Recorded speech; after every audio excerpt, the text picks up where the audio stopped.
It's Houston Free Press, right? Free Press Houston. Free Press Houston. Press Houston Free. I don't know. This is Summerfest, right? Basically. Yes. Well, actually, it's Free Houston Press. Free Press Houston. Free Press Houston. Sorry. Free Press Houston. You're gonna get mileage out of that for a long time. Okay. Okay, this is on the phone. Can we put it on speaker? Oh yeah, that'll. Let's see. Hello. Awesome. Hey. We got you on speaker. Just letting you know. Okay. Where are we? We're in the studio. Or? Yeah. Yes. Oh, we're in the studio. Yes, sir. Awesome. So, where's the Free Press Houston? Free Press Houston's a local publication. It's kind of like Houston Press. We actually just started doing these yearly, really big extravaganzas called Free Press Summerfest, and we do it like in the heart of downtown. And we have all these, famous bands and rappers come out. That's what we're more known for. But the publication is a free publication, just like Houston Press, and it's spread everywhere, really, everywhere around Houston for free. Kind of sounds like back in the breakdancing days, we used to call it biting when somebody would bite your move. You know, they kind of. So it's kind of like bit. It is. From Houston Press, because just kind of switched the words. It is, except Houston Press though is like owned by like Robert Murdoch and Village Voice.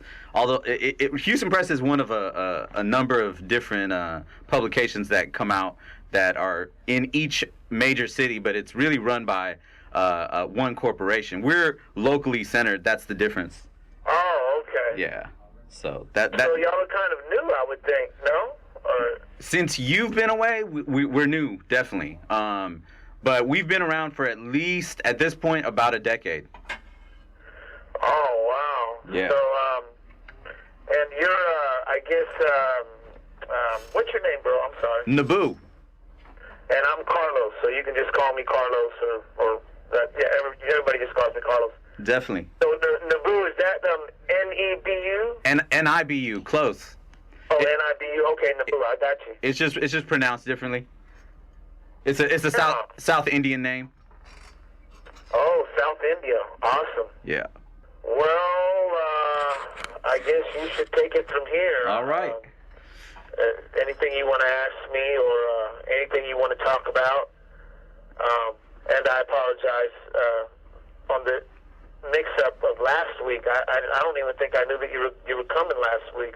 Oh man, no worries. I've been excited about this interview since I heard I could get this interview, because I didn't understand how I was gonna even get a hold of you if I had to travel somewhere to talk to you, or if we're gonna do it by phone. So I'm glad we got this far. I mean, as personally as a fan, I've been waiting for this for a long time.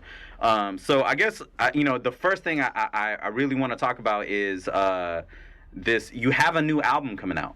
Yeah, we've got this Son of Norma, which been working on it for a while, but I'm just now able to use the phone, so I'm just now hearing it. This is probably the first album that I did not have my hands in it, as far as the mixing and putting it all together, and the final, the end product version. Yeah, I didn't. Obviously, I performed the verses, but there's of course a lot more that goes afterwards, and this is probably the first album where I just had to trust my engineers, mainly Payne there. I'm not sure if Payne's around he's here right now, but mainly Payne and putting it together. So, and I'm happy with it. Did you know what beats you were even going to be, that your vocals would be on, or was that just something you're just now hearing? Good question. Yeah,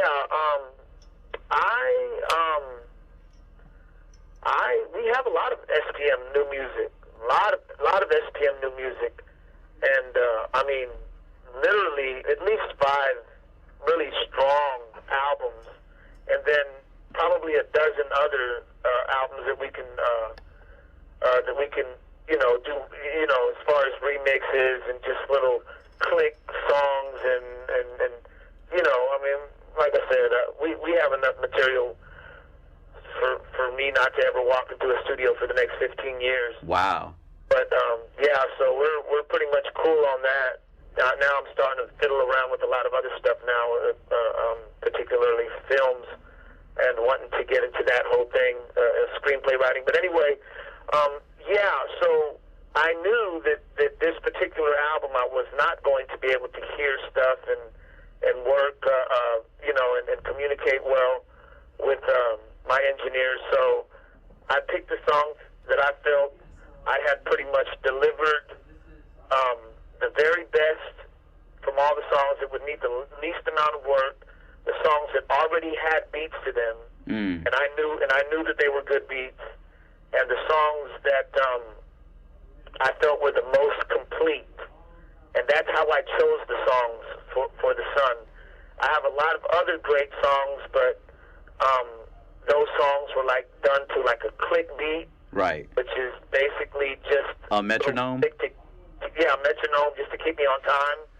A lot of incredible songs just done to stuff like that, and obviously songs like that need a lot more work. They need to find a home as far as beats are concerned, and they,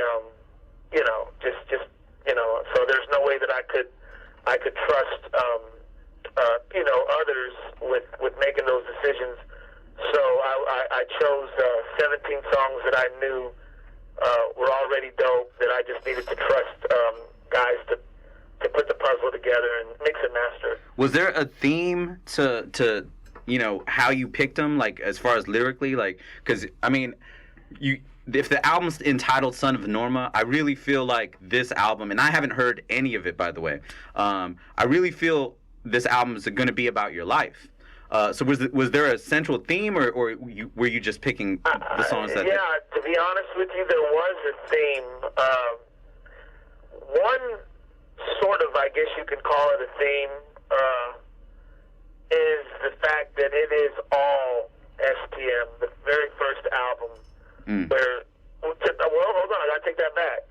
My very first album, Hillwood, all SPM. Yes. Every single verse was SPM. But that was only like, I think, 8 songs or something, and like four of those 8 were screwed, so it was like 11 or 12. But this is the first album since the first album where it is all SPM. It is all The Son of Norma. I call it The Son of Norma because that's what this album is. It is not The Son of Norma featuring anybody. Right. Because I hear it all the time. Like, man, I wish Los would stop having so many features. I just want to hear no disrespect to any of my features. No doubt, but as a fan, I could say I feel the same way. I mean, there's plenty of times where I just wanted to hear SPM, didn't want to hear anyone else really, on that track. So, or I would forward just to your verse. So.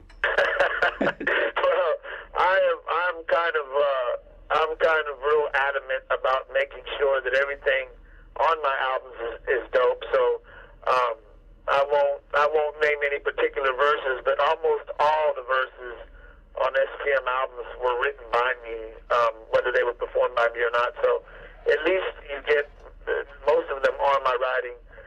Some guys get a little offended and like, no, man, hell no, I'm going to write my own stuff. Right. But some guys are pretty open to me, and they say, all right, I'll go ahead and let you write my stuff. Gotcha. Not that any of the features could not write their own stuff, but sure. I'm just like, man, let me write your verse for you. Right, because you have a vision in the song. Yeah, I really like my own little flow, because I'm kind of obnoxious, and then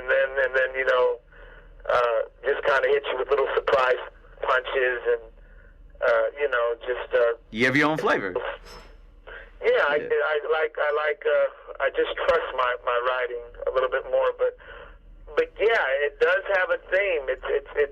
It's basically me. I mean, there's stories about me growing up, stories about friends that I grew up with. There's some really good storytelling songs, and then there's some really good songs explaining my experiences in life. You know, why I was always so high, how I got into not necessarily how I got into the rap game, but one of the things that got me out of the dope game, which was, my wife getting pregnant. Okay. And there's a whole, it's real life stories, but, kind of, all of SPM's albums are kind of like that. Right.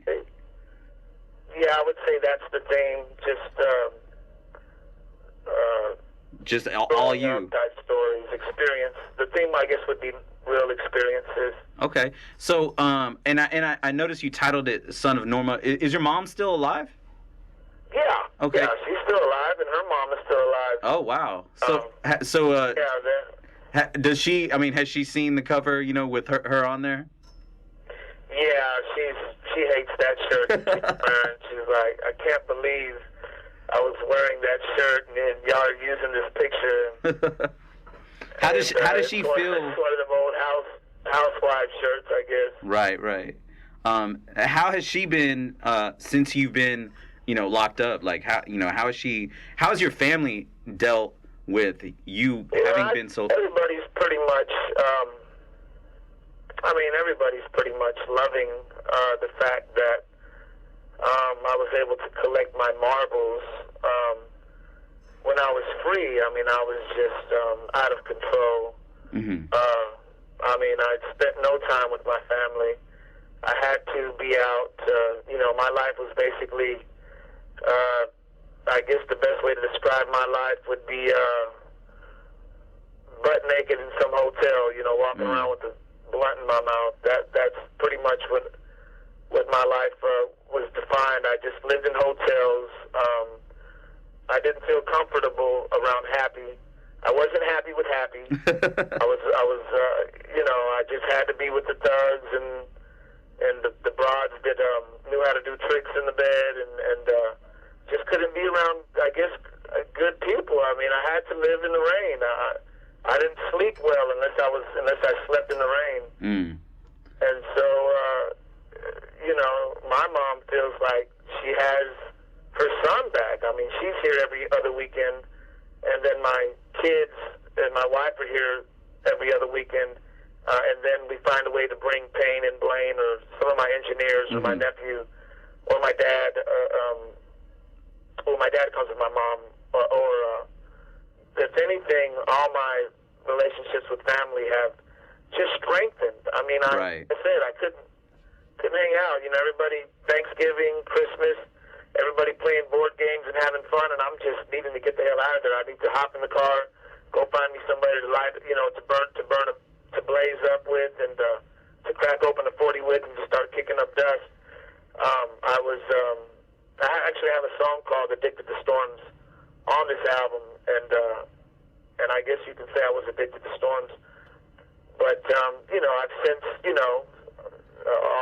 everything just kind of just goes away. All the alcoholism and of course the potheadism. Yeah. And the syrupism, the sipping and syrup, and after about a year, your brain kind of clears, and then you're like, okay, this is who I am. What do I do now? You just kind of grow into yourself and find out who you are, and I think that's definitely improved all my relationships, especially now that I'm finally out of trouble. What's crazy is I was still getting in trouble in here, constantly getting, I imagine you would get in more trouble with just being who you are, especially with the level of fame that you had going in. That's true. So, what was, because for a lot of people, I really haven't heard your story past, 2004. I've read a couple articles. I know, a lot about the case, the lack of evidence, extortion, all of that. So a lot of people don't know your story, and I really want, this to be that opportunity of you kind of just telling people who don't know what you're going through or what you've been going through since 2002. Absolutely.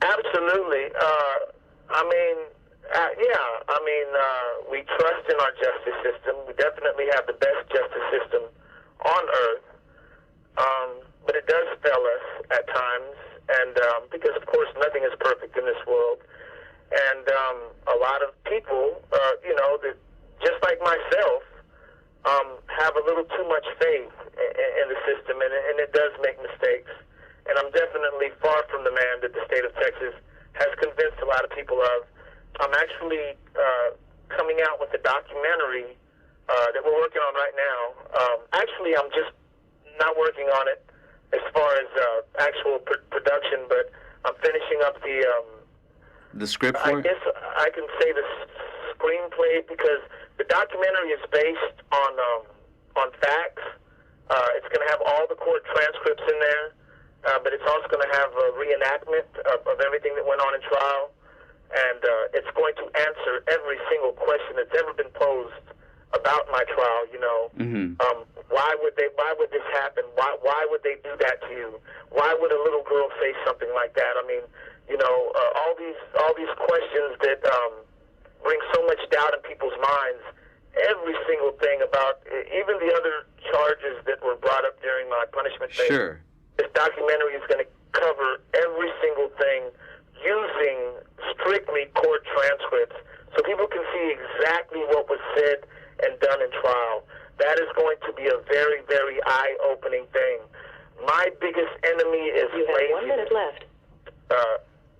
I'm just so damn lazy. My ADD, I just want to do the fun stuff. Right. I don't ever want to sit down. But now my discipline is starting to improve, and I'm able to sit down and grind out this kind of stuff that people really need to see. I'm just really, I guess part of the reason why it's taken so long for me to do this is because I don't really give a fuck if somebody thinks ill of me. But what motivates me is my fans, how they don't know how to respond to the hatred, to the doubt. Oh yeah, I mean absolutely. If there's one thing I could say, and I know we're about to approach our minute. If there's one thing we could say is that in the last 10 years, your fans have not stopped. In fact, I would almost say you've gotten more fans. I think so. In the last 10 years, and What do you think? I'll call you right back. Okay. Alrighty. All right. Part 2. What it do, baby? All right. So yeah, I want to touch back on, and I think so much has changed since you've been in, and I'm not even sure if you are aware of kind of how crazy the internet is right now, and your fan base on the internet is ridiculous. There are people from not just all over Houston, all over the nation, all over the world that are SPM fans, that have free Mex shirts and free SPM this, does any of that information, has any of that hit you? I'm trying to understand the internet. I'm trying to, now that I'm able to finally have this means of communication and be able to talk to people, I'm trying to understand what this whole internet thing was, because up until not very long ago, I thought the internet was just for all these little smart kids, and that just the whole world got really, really smart. I was under the impression that, our kids just all got super intelligent, and they're all on computers now. Right. I'm just now starting to learn that people spend time on the internet. Like really they used to watch TV. I'm sorry? People spend time on the internet like people used to watch TV.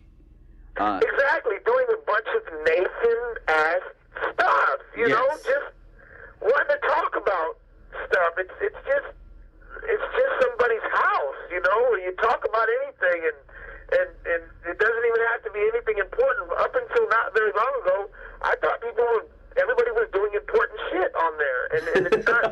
That's not the case. You know, everybody's just fucking off on there, and it's. I didn't know that the internet was just a place to because I'm like, why? Why are they on there? What are they doing? And I just found out that they're just shooting the shit with each other. Right, right. Or a lot of times just talking shit to each other. But I'll tell you this. One of the things that the internet has done, and that it's really good about doing, and it's probably going to end up doing with this video that we're recording right now, is it gets messages to people who want that message. So people who want to hear, good Houston music, who've never heard of SPM outside of Houston, now they get a chance to, and it's way more accessible and it's way easier.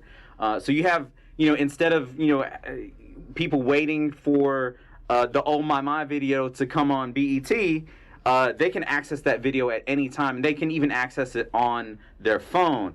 So, one of the things that, I think when you come out that you'll understand is that, you have a lot of people in your corner. So much so that, they've already developed the Day of Unity. Bro, let me tell you, and this is going to trip you out. I've been in prison 12 years. Right. That's 365 days each year. Right. And every day I get a pile of mail, and I'm not going to say a pile, but I'm going to say, 12 to 22 letters a day. Consistently. Sometimes more, sometimes less. And you kind of multiply 12 times 5 into however many weeks are in a year, sure. however many years, 12 years, and only one letter was there even a hint of hatred. Every single one of those letters for the past 12 years, thousands and thousands of letters, have been nothing but just unbelievable love. Right. I didn't have no idea how big I was till. And I'm not saying I'm big. I mean, I'm. You are big, and the fact is, one of the things that the internet has done is it's actually made Houston rap music popular, and it's crazy because Houston rap used to be when Hillwood came out. It was kind of just a local Southern thing. It would be in Texas and Louisiana. But now we have people who grew up listening to Houston rappers who are big name rappers now. Yes, yeah, I agree. I think Drake is a huge fan of Houston rap. Absolutely, absolutely, and you hear it in Drake. Yeah, and Drake admits Houston was a definite influence in his career. And you have kind of been this weird side note since your incarceration. Because there's no doubt. I mean, I'm a 30-plus-year-old man, but I can tell you, when it comes to Houston rap music, there's only a couple names out there, and you're definitely one of them. And it seems as if you're a footnote since the incarceration, but your fans are still there. And even more so, people still buy your records more than some of the people that have been mentioned by people who recognize Houston as a city that produces good rap music. That's one thing that I love about the internet, and I can tell you honestly, and for this I thank God, but my rhymes have gotten more and more skillful. I mean, if rhymes are like karate belts, then if I was a black belt when I was free, then I'm definitely a third-degree black belt now. My rhymes are much more longer, multi-syllable rhyme structures. When I was free, I might have been doing compounds and three-syllable rhyme structures. Sure. Now I can make entire sentences rhyme with entire sentences. 14-syllable rhyme structures, and it all be dope with metaphors and similes all inside of it, and it makes sense and stick to the subject. It's my skills are just continuing. I haven't come to that point. Even at 44, I haven't come to that point where I'm starting to decline on the skill of it. So the best is yet to come, and I pray that my mind never stop growing as an MC. But that's definitely has been the case, and so the best is yet to come. The Son of Norma is definitely the best album lyrically. A lot of people love my beats, and I think that that's one reason why I did blow up is because of my own beats. Absolutely. Absolutely. Heelwood, I did not make the beats. I put one little worm on the song called Coming Up, Coming Down. I put a worm sound that a producer let me put in there, and that's all I needed to catch the fever of production. My brother bought me an ASR 88 for the next album, and I made Hustletown. And those Hustletown songs are some of the very first songs I ever made in my life. And it was just like I was made for production, you know. I think probably the fourth song I ever made, the fourth beat I ever made in my life was Merry Go Round. Wow. My life. Wow. You know, but I wasn't that great with drums. And Filetto was, DJ Filetto from The Most Hated, he's the one that taught me how to make beats on the ASR 88. But his drums were still more advanced than me, so I said, you know, Filetto, erase my drums and you put, you know, you put your drums on there. So he did a lot of the drums and on the Hustletown album, he did the drums on like probably 80% of the songs. And but you know, my next album, I got better with drums. I still think Filetto is the king of drums. I just love his drums. They're so fucking dope. But so anyway, so since you've been locked up, you know, and just going back to this and knowing that, you know, these major names that are out there that are on the radio have been influenced by Houston, you know, like, how do you feel about that? How does that make you feel that, you know, we've come such a long way as a city, kind of not even being recognized to being, like, imitated at this point? I'm really proud of being from Houston because we are leaders. We are innovators. I'm trying to think of the word. The word that I'm trying to think of is we are people that do our own thing. Mm-hmm. You know, we're elbows and bows. Yeah. We're screw. You know, we're sipping syrup. We're popping trunks. You know, we're candy paint. We're wood. We're wood grain. You know, just very. I guess you could say trendsetters. Okay. That, you know, a lot of cities.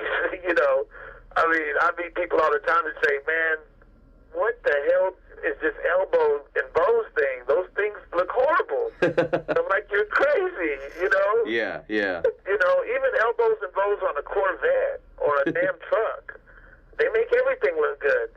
So, but some people don't get it. Some people are Daytons, and you know that's fine. But that's what I'm most proud about Houston is that we do not copy. We set our own trends. We've created our own style, and that's why you know people see that. People see how original we are, and that's pretty amazing. You know. So you're able to I'm guessing have access to a radio or listen to the radio? Yeah, I have a radio. We're kind of in last place as far as listening to music. A lot of other states already let their customers listen to their clients. You know, let the inmates listen to MP3s. There's a lot of ones that let them listen to cassettes. Okay. There's actual companies that sell cassettes. Wow. Still sell cassettes solely for inmates. For inmates, but in Texas we just have our AM/FM radio. So you know, just I guess with the little access that you have to what's on the radio, is there anybody that's like kind of piques your interest, or is there anybody out there that you're like, this guy is definitely, you know, on some new stuff, And you know, and personally, I also want to know what you feel about Houston music now. Of course, I'm an MC, so I don't give a damn how good the subject line is. I don't care how good the story is. If you're not making multi-syllable rhyme structures, I'm not that impressed. So, of course, as far as the multi-syllable rhyme structures and the ability to make enormous things rhyme, Eminem still has that. If anybody can compete with Eminem, it would be the Wetback. It would be SPM. But other than that, Eminem is still on top. As far as just charisma and style and that shit sounds good. Drake hits a lot of home runs. Right, sure, absolutely. I like that real quick that just come out and Please Believe. They're the kind of the fast ones that he's been coming out with. He's a little bit slacking on the multi-syllable rhyme structures, but he just has so much charisma. His rhymes, I mean, he's definitely not robbing nobody. Mm-hmm. Wayne is a genius. Lil Wayne is an absolute genius. He, no matter what anybody says about him, I'm an MC, and a lot of people say, man, I'm sick of Lil Wayne or whatever, but he is an absolute genius. Almost every line is a simile or a metaphor, and every rhyme is always at least a compound. Mm-hmm.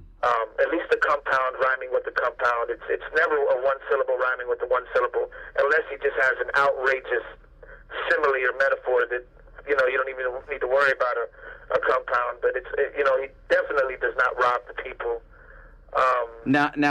Shortly after you got locked up, Houston really exploded. We had like Still Tippin' and all these other songs that Paul Wall and Chameleonaire and whatnot have done. But as of lately, Houston music hasn't really been hitting the radio waves like it used to. I mean, we influence a lot of people. You hear a lot of Houston in them, but you don't hear a lot of Houston rappers. Why do you think that is? You're right. Paul Wall went platinum back in 2004, 2005. I forgot. It might have been 2007. I don't know, but it was back some time ago. Mm-hmm. Mike Jones went platinum back some time ago. Slim Thug is still strong as ever, but we're not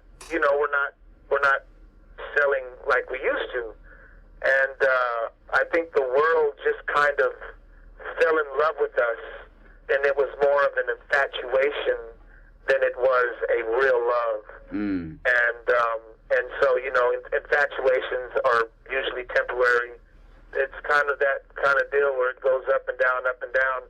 And we're probably, as far as numbers and going platinum and stuff, we're probably on a down, a little bit on a down, but it'll pick back up, just like everything. But now why that's going on? Well, why do you think? Just with probably because we will not make a song if we don't talk about wood grain, elbows to bows, or popping trunk, or sipping syrup. We just won't. We refuse to. Now, see, okay, so here's one of the things that made me a SPM fan, right? Mexican Radio was one of my all-time favorite songs. As a Wall of Voodoo song, okay?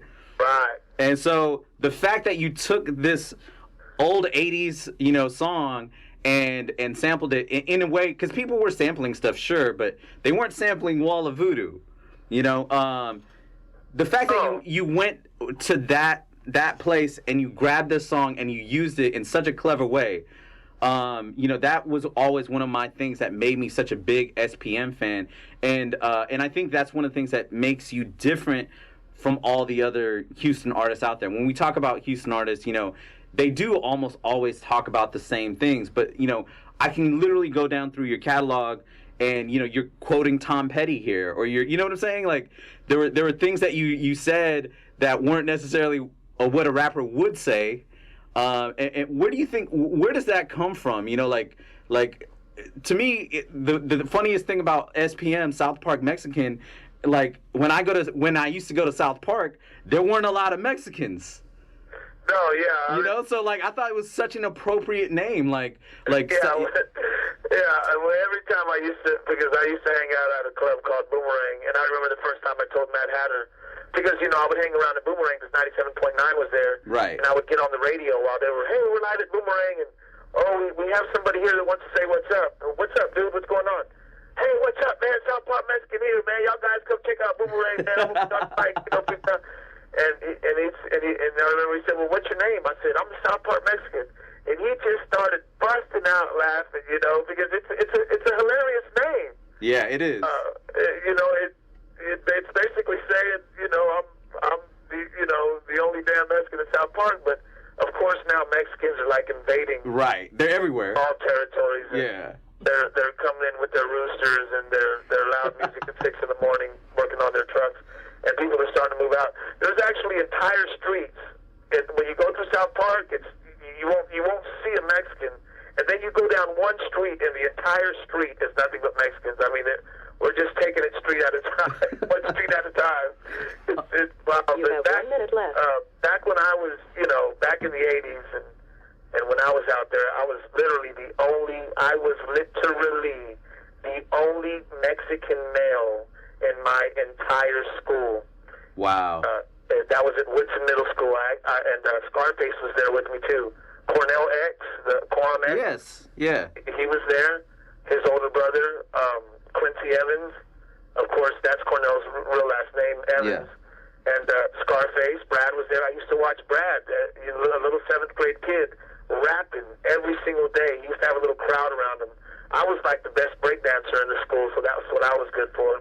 There was 2 other Mexican girls that went there too, but they really couldn't speak English that well. I was the only Mexican male in my entire middle school and my entire high school, and at Worthing High School. So wow. I was literally the South Park Mexican back then, but I think South Park has changed a lot. I'll hit you back. All right. And you had a pretty complex question, and I want to say what. You were speaking about how the way that I perceived it is, you know, why Houston, you know, has kind of faded a little from the spotlight. Right. But been mocked at the same time. I'm sorry? It's faded from the spotlight, but still been imitated. Right, it's still a powerful music scene, and always will be, because, you know, we're so original. Sure. And I'm thinking that you might have asked, what is it about SPM that is continuing to? That's definitely what I wanted to get into. You know, the fact is, I can go back to you know, rappers that do have, you know, mixtapes and lots of stuff out, and they're not producing the fan base and the numbers you did with the Last Chair Violinist. Right. Yeah. You know, so yeah. So what you know? Why do you think you've had that reach, and you've been locked up? Right. Yeah. I'm definitely limited. For example, I mean, the best stuff that I've ever written in my life is sitting there in notepads. I mean, it's not out there. You know, it's really things that I say, you know, that people just, they can't get out of their mind. Mm-hmm. It's just, it's kind of like when you meet a girl, and you're this wonderful person for the first week that you meet her. You're this just incredible person, and that feeling that she gets, that she's never had with any other man, that feeling, that level of ecstasy that you took her to, that's enough for you to be an asshole for the next year. You know? and I say lines. I've got one-liners, and I say things that just stick with people so much that it's enough, you know, to never give up on me. But I always keep coming with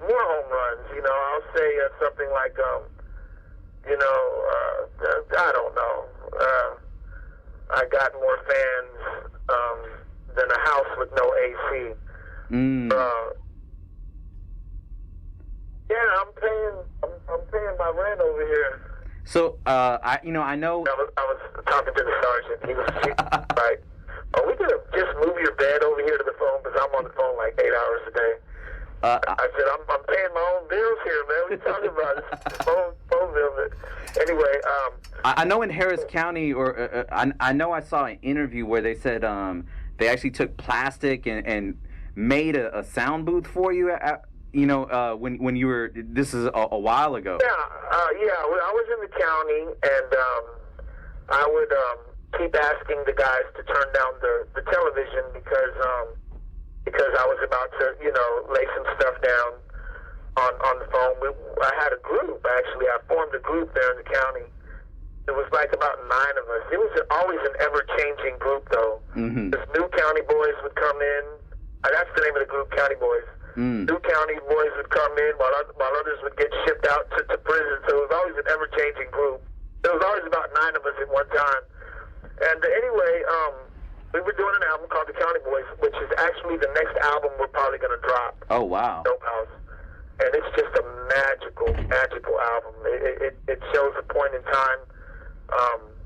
It just shows the resilience of the inmate. A lot of these guys were facing, one of the county boys was facing the death penalty. Oh, wow. Just, and we found a way to enjoy ourselves, have fun, and I actually want to put a film behind it because it was just such a magical time there at the county and everything that went on. It's going to be an amazing project if I get if I can get the cinematographer to relay what the screenplay is wants, and I think we can if we get the right people. But so one morning, because I would have guys put towels around me.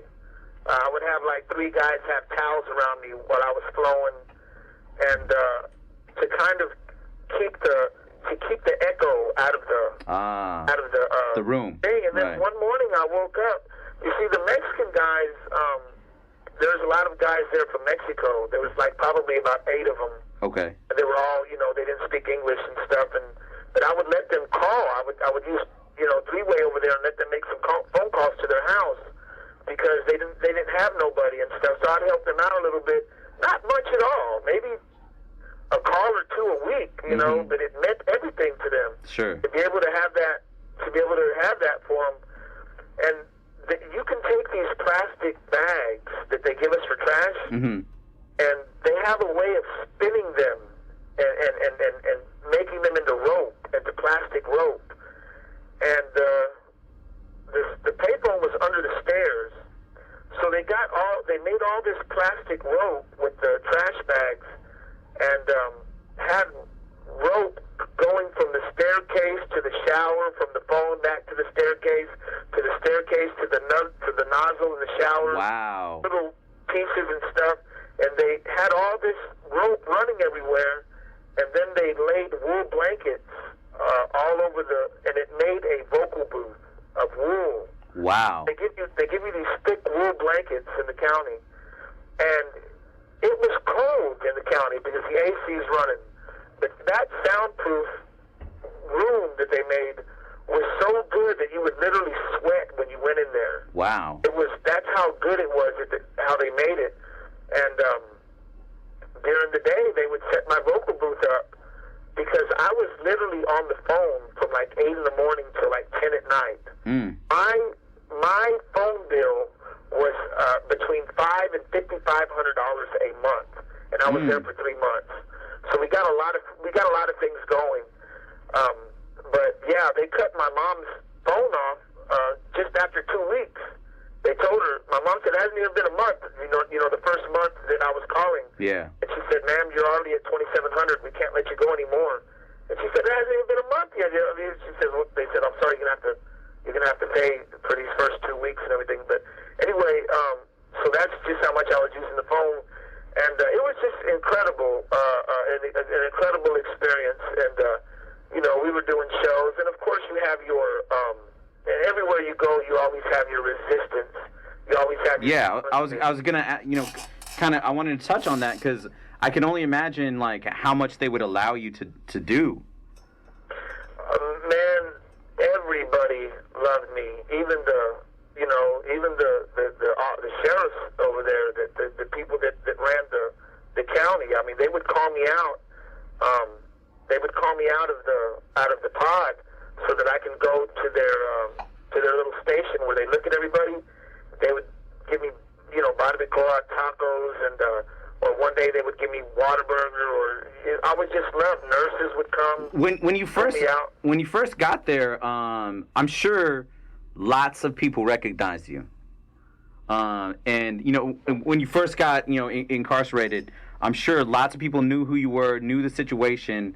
What was that like? How did you deal with that and deal with what you're being incarcerated for? Well, a lot of people, they ask you, when you walk into a pod, everybody wants to know kind of who you are, what you're about. So they really didn't recognize me a lot of times because I would go to the county from prison. Yeah. And I'd be working on appeals. So, it'd be years later. For example, the whole County Boys thing, that was going on in 2006. Okay. So when I would walk into a pod, everybody's staring at you, and you go find your bunk, and you go sit down, and then a couple of guys will come up to you and they'll be like, "What's up, man? Where you from?" And I'm like, "I'm from H-Town." "Oh, yeah?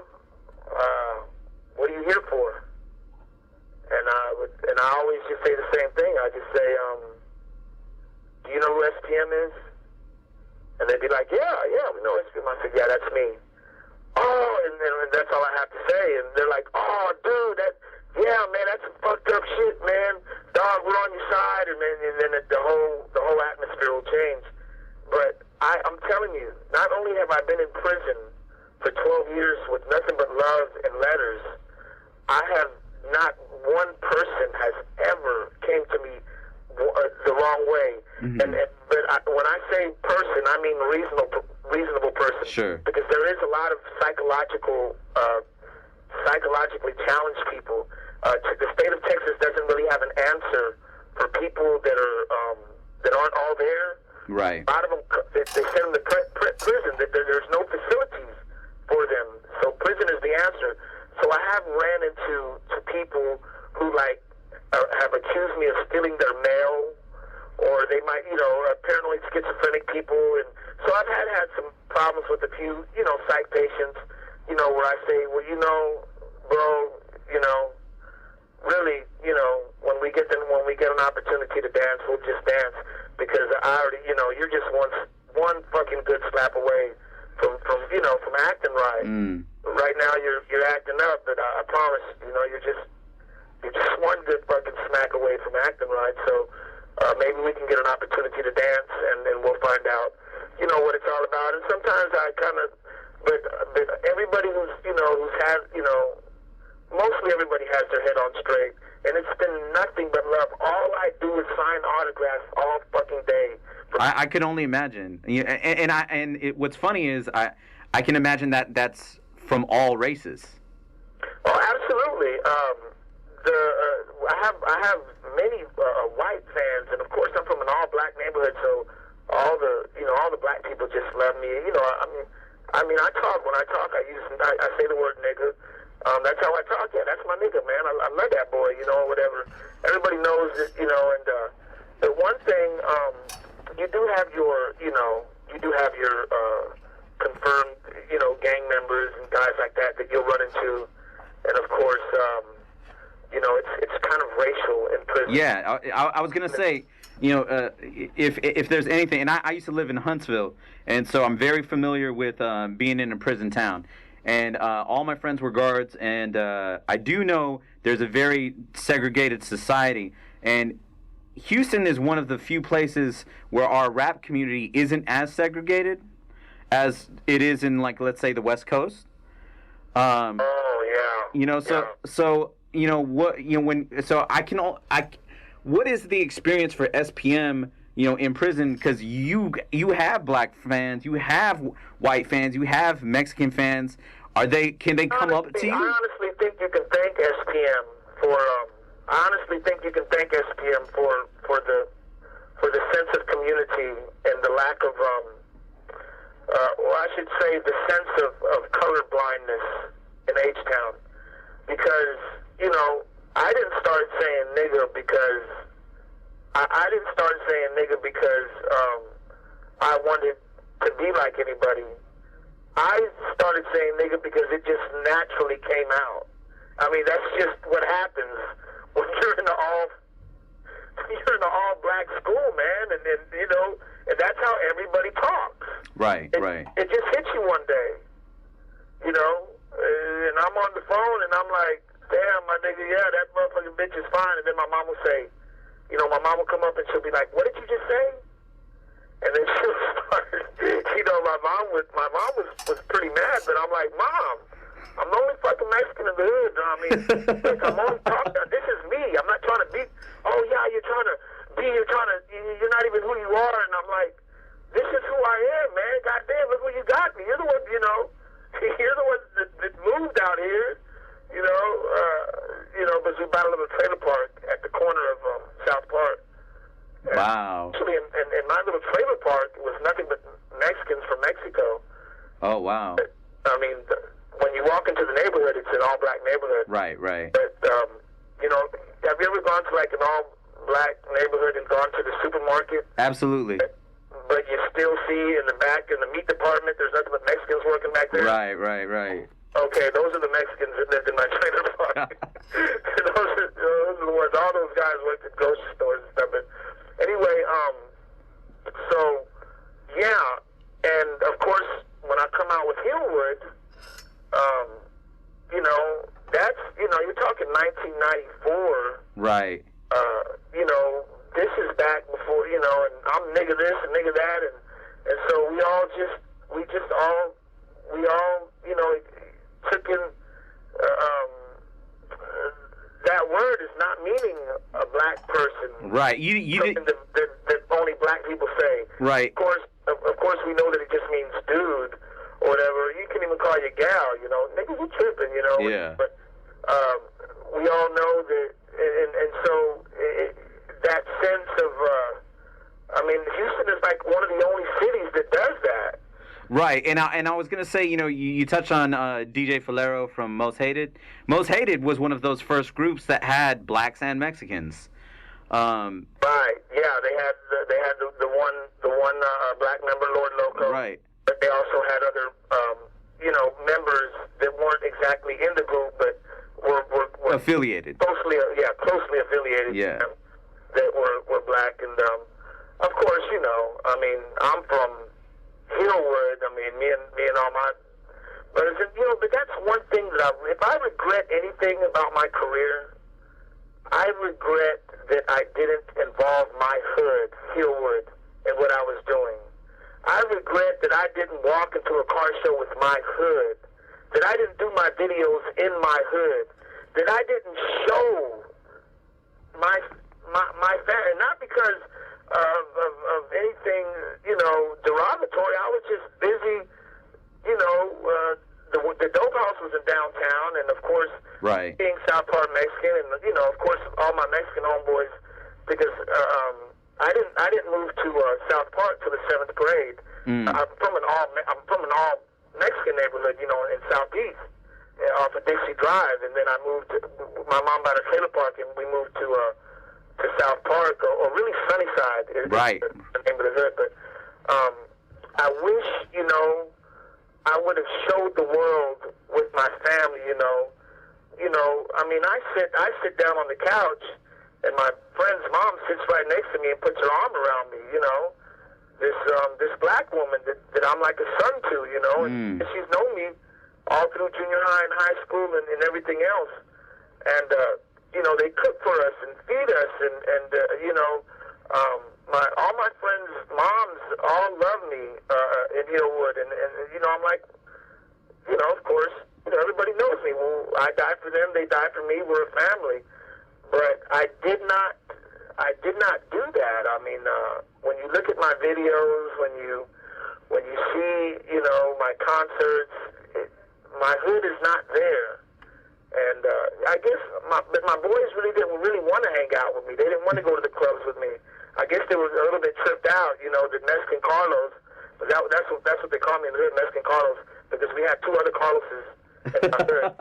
So I was Mexican Carlos, and Mexican Carlos that had the little 100 packs. But that's what I was known for in my hood. Wow. 100 pack. I would cut you a deal if you spent 100 with me, you'd get like 160 bucks worth of dope. Wow. And they didn't. They just found it hard to believe that I was this dude blowing up, in the rap industry. So I got one last question before we wrap it up, and I know we're hitting our minute. You just talked about regrets. Looking back at everything that's happened in these 12 years, is there anything as far as the case goes, or as far as what you could have done that you would have done differently? Okay, that's a great question and a great way to end the interview. So what we'll do is we'll do about 5 more minutes, Okay. get this last question answered without a rush. Okay. And we'll do 5 more minutes, and then we'll say our goodbyes. Okay, for sure. So let me just hit you right back, bro. Okay, cool. Okay, bye. The caller has hung up. First off, I want to add this. I'm such a South Park Mexican fan that my email address is Northside Indian because I was the only Indian on the North Side. So. I love that, man. But yeah, I want to know. Looking back, you've had 12 years to look back at everything. Is there something that you feel you could have done differently to have prevented this, or Absolutely not. Absolutely not. There's nobody better fit for the job. There's no man better fit for the job. To be accused of an unthinkable act, to be put through the fire this way. I've always said from the first day, I came to prison, y'all get ready for the greatest comeback of all time, because you have to come from as low as you could possibly come from to be able to have the greatest comeback of all time, to be accused and to be looked at as this man that Texas convinced people that I was. And so it's a beautiful thing. The transcripts are so beautiful because you can see the truth. You're going to see what I'm talking about when you see this documentary. Sure. You can go to SPMAftermath.com and read. I've written a lot of facts about my case, especially the main facts, the main story, the girl's story, and I've shown through the court transcripts exactly what was going on, and that's on SPM Aftermath, and I think you should check that out. But absolutely, I mean, I'm very familiar with the facts, and that's one of the reasons why I wanted to have this interview, because I feel like a lot of people have ignored your side of the story. They've only read that there's a conviction, and we live in a society where if you're convicted, that's it. Absolutely. Not only that, we live in a society where a lot of people are looking to feel better about themselves. And so when they see something, the first thing they're like is, "That's sorry, motherfucker. I would never do that. I would, we automatically, we have a society that automatically wants to feel good about themselves, and so they love to, they love to tread on things that do that for them. But as far as the only thing that this situation has set me up for is just the greatest comeback of all time. And not only that, but most importantly, this situation has saved my life. I was Do you think like this is? Do you think this was like a divine thing? Like this was meant to happen to show you something? Everything is a divine thing. I think everything that happens to every single person on this earth is a divine thing. I think reality. I think the things that we cannot see are more real than the things that we can see. So obviously, I don't look at God as religious or anything. He's just a fact of life. Whether you want to believe it or not, I guess we'll all find out after we're done here on this earth. But everything is a divine thing, and absolutely, why I got saved from death, I don't know, but I can tell you right now, and I can say this in full confidence, that my mother would be visiting me. If she wasn't visiting me here at the visitation room, she'd be visiting me at my gravesite. Absolutely, without a doubt. I know who I was. I know where I was going. I know how ridiculous I was. I know how lost I was. I would have not made it. People like me don't make it. My mouth hurts more than a bat across the head. My mouth. I mean, my mouth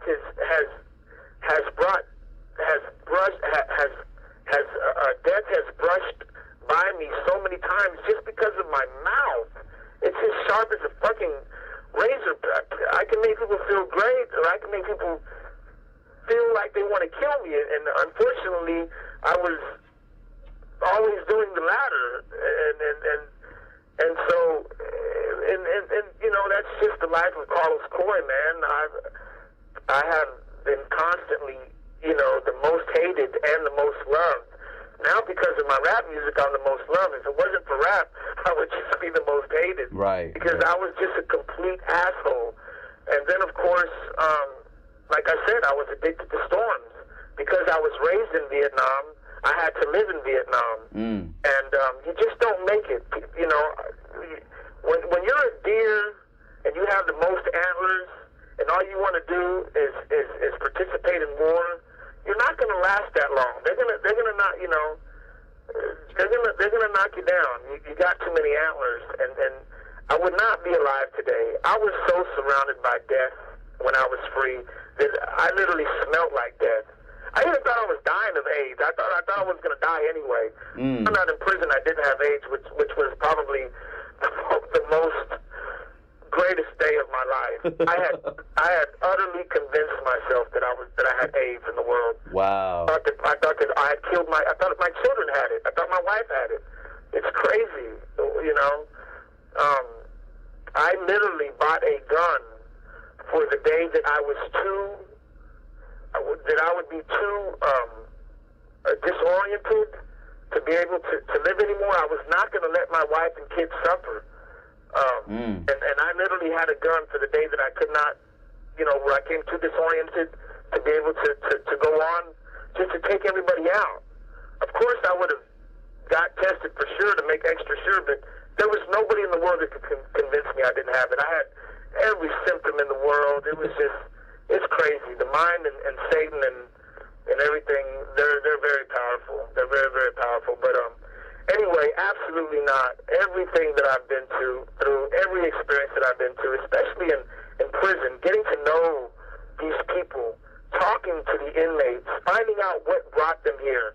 All this stuff is priceless knowledge that I'm going to be able to use to help so many people.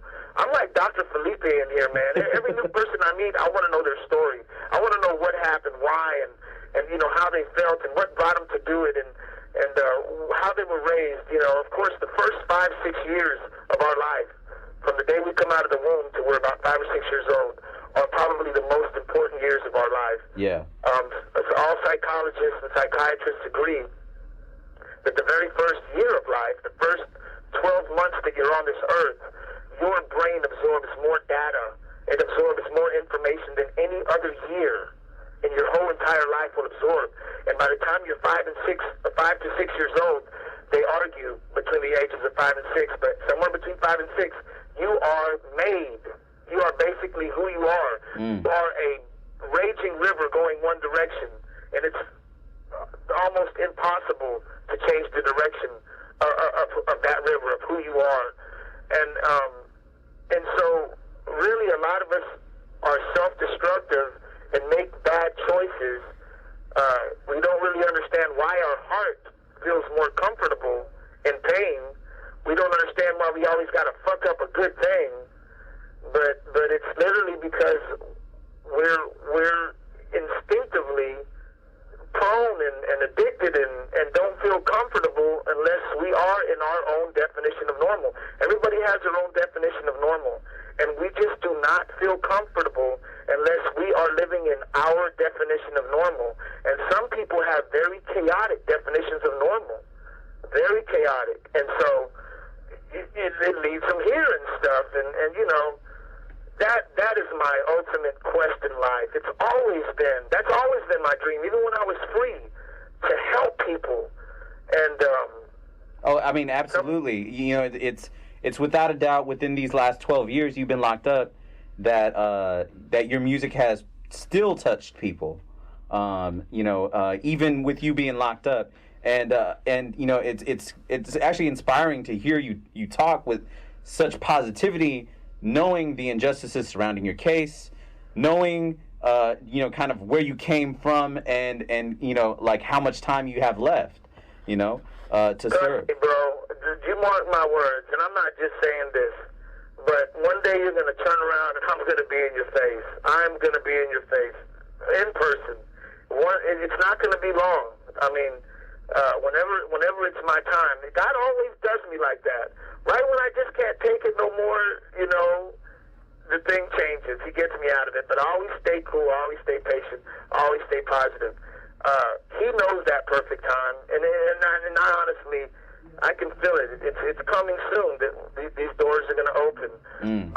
But until then, and even after then, I'm just going to enjoy life. Man, this is what's crazy, and you might not believe this, but obviously, by me telling you that I thought I had AIDS, obviously, when you saw SPM in 1999, 2000, 1998, I thought I had got it in 1987. So all the way from the year 87 and beyond until I finally found out I didn't have it, I was literally the saddest man in the world. Wow. I was literally a man that was planning on having to murder his angels. Wow. Can you imagine how much I love my babies, man? There's one thing about Carlos Coy. I have so much love, man. I can't even stay mad at a motherfucker. Every morning I wake up and I'm like, damn, why ain't I mad at this dude anymore? You know, I cannot stay mad at him. I got nothing but love. And of course, for my babies, my angels, I love them just, you know, words can't explain it. And to know that I have to take them out because I know nobody else will. I know they'll just let them suffer. They were sick as a dog. They were constantly sick. My wife was skin and bones. I was constantly sick. I thought that we were all dying.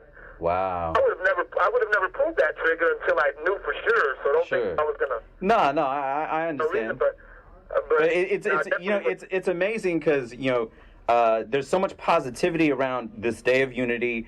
You know, you here talking to me right now. You know, it's crazy because you're not talking with the same kind of brashness like Tupac talked after he got out of jail.